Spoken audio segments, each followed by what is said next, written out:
Hey guys, what's going on? Welcome back to a brand new video. This is actually going to be like a little three-part series that I'm going to be doing where I'm going to go into depth on a few little things.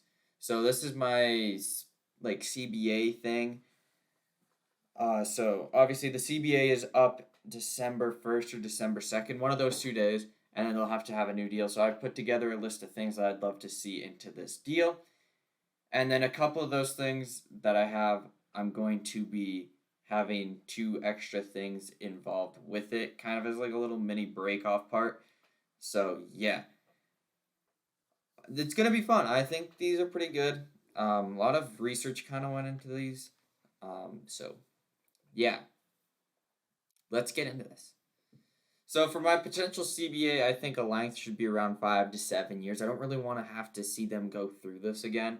And I think if it's 7 years, in year six, there should be like a big meeting around again December to try and extend that CBA. So they always have to meet like a year or so before, so they don't have to go through this again.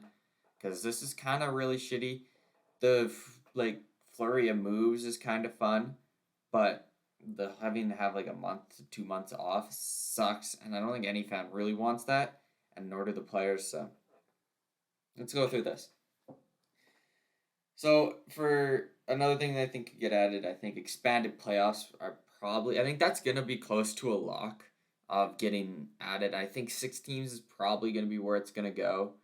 So 1 and 2 seeds for me get a bye. 3v5 and 4v6 play best two of three wildcard series. So the 3 seed and the play the 5 seed. So there will be a division winner into this wildcard series. So that way there's more incentives to like, hey, now that you won the division, go win more games. So for a team like the White Sox, who were in a bit of a weaker division, where it's like, hey, you won the division super early on, it's like, okay, you're in the playoffs, but don't relax now because now you might have to play a wild card series, best two of three, where if you win, you have that chance of getting the bye into the ALDS. That's my thing. And the wild card series was a super fun thing that they had in 2020. That whole day, 2 days, I guess, where it was like AL and NL played on the same day. That was so much fun. I think that was like one of my favorite days of the whole season.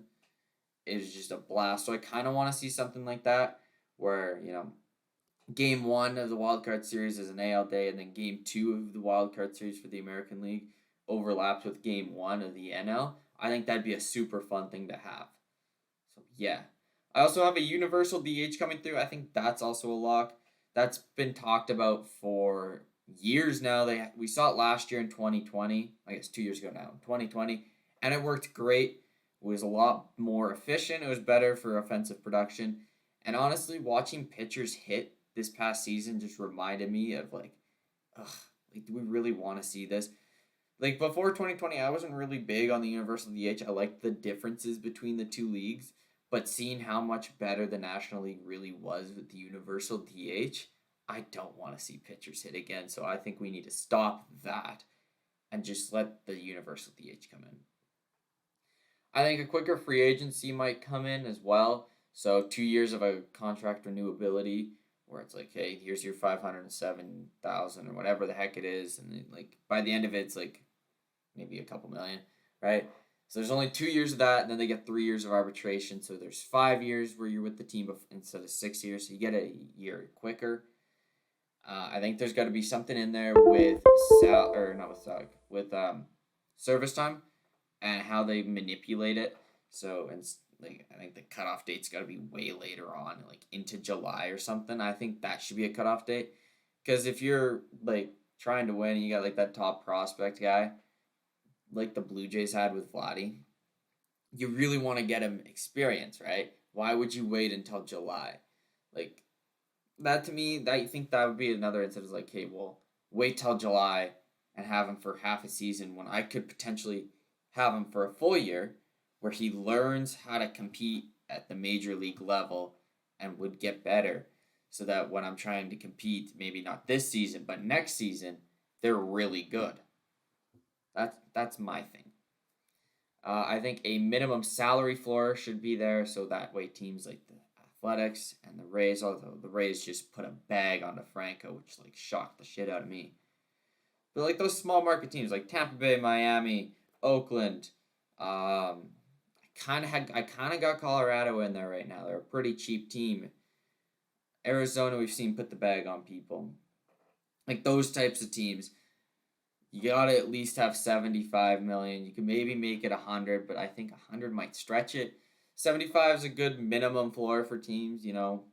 Hey, be competitive. Like look at what the Rays have been able to do with like a 55, $60 million salary. They got nothing, and they've been winning and winning and winning. I think it's just a great way to do it. It's just like, hey, here's the 75 million. Go get a floor of that at least. That way, there's more it's a lot more competitive. There's not like 5 to 6 to 7 to like 8 teams. It's not like half the league's rebuilding. Like in the American League, when it comes to teams, that's like, hey, this teams are really, really, really a contender. To me, you got Toronto, New York, Boston, Tampa, Chicago, Houston, and Seattle. That's 7 teams. To me, everyone else is still in that rebuilding phase or just a year out. I think the Angels might get into that conversations. In the National League, you got the Dodgers, the Padres, the Cardinals, the Brewers, the Mets, and the Braves. That's 6 teams. That's even less.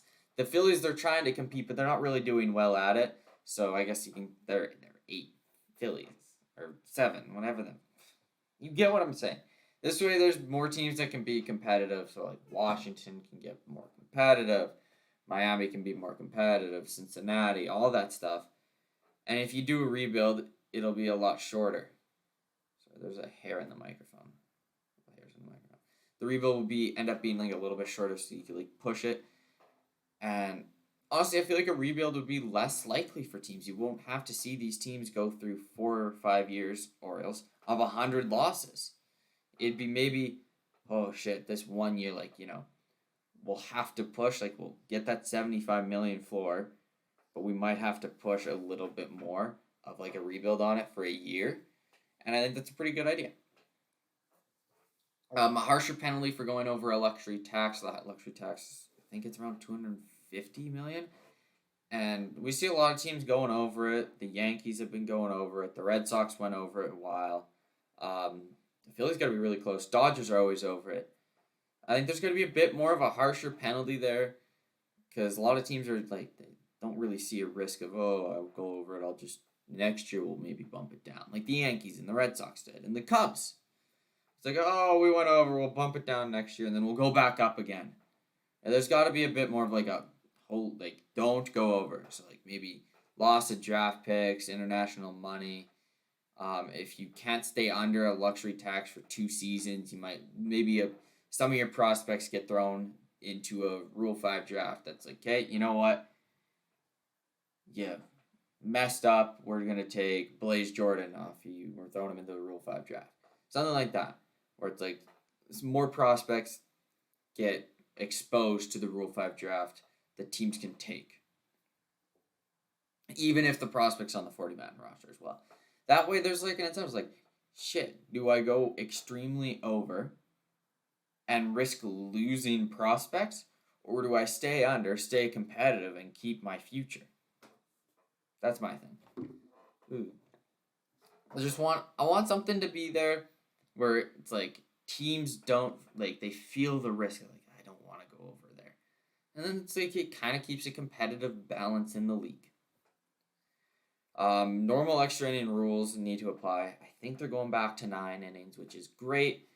But if they're to keep 7 innings, the no-hitters and perfect games have to be counted as such a thing. Because if you can't count a no-hitter and a perfect game as legitimate things, then how can you count the game as a legitimate game? That's my thing. So just go back to the 9-inning rules, and there's no argument over it. Nothing with that. And honestly, that's just kind of great. And then 2, kind of what I hope for is, I hope for a minor league salary increase. Teams are already now responsible for housing for these players, which is a great thing. But a minor league salary increase has to happen. Some of these guys, they're sleeping on the floor. They're sleeping in their vehicles because they can't afford a place. They get $12,000 a year. to play only 4 months, 5 months, and then they got to go out and find something else to do as well. So I think a minor league salary increase is kind of something. It's been like everyone's been wanting it for years, and I think that's definitely got to come in where there's like a minimum salary limit for like a minimum. Like, okay, here is what it is, like 100,000 for these guys, and it's like a 500,000 for like those really good prospects. That way, the minor league players, can kind of live comfortably. Well, not kind of. They got $100,000. They can live pretty comfortably, and then they don't have to go out and worry about finding another job or where their next meal is going to be, while also trying to train and play against some of the best baseball players in the world. They can kind of solely focus on, okay, here's how I'm going to get better, and I think we'd see a lot more stars emerge through that as well. That's my thing. And then a robot assisted strike zone, not completely taken like where they call, right? But anything borderline, right? The ump can like tap his ear or something, and it gives you, okay, so this is where it was, right? So say a curveball drops in and it like hits the border, and the umpire isn't 100% sure. He taps his thing. It goes, yeah, hit there, and you go strike. That's my thing, because there's a lot of really missed calls, right? The robot can always speak into the ear, right? Where it's like, this was a strike, this was a ball, this was a strike, and you don't always have to, like, it just assists you with your call instead of making the call for you. I mean, I guess it'd be helpful more along like the borderline calls and stuff, like where it's like, shit, what is this? Like, I really need to get this right. Tap my ear, ball 3 type thing. That's what I would go for. A lot less games would get blown, and just overall work better, in my opinion. So yeah. Next episode, we're going to be going over expanded playoffs. I think we got 2 16 formats and a 7-team format. No, we got 1 16 format, a 7-team format, and another team format. That is a surprise. And then after that, we got a way to up free agency, but also keep players loyal. So yeah, we'll catch you all in those videos. Hope you enjoyed this video. Peace out. Goodbye. Be sure to subscribe if you guys are brand new to the channel. If you like baseball, this is the place to be. The channel's been growing again over the last couple weeks, so thank you all for the support, and we will catch you all in the next video. Peace out. Goodbye.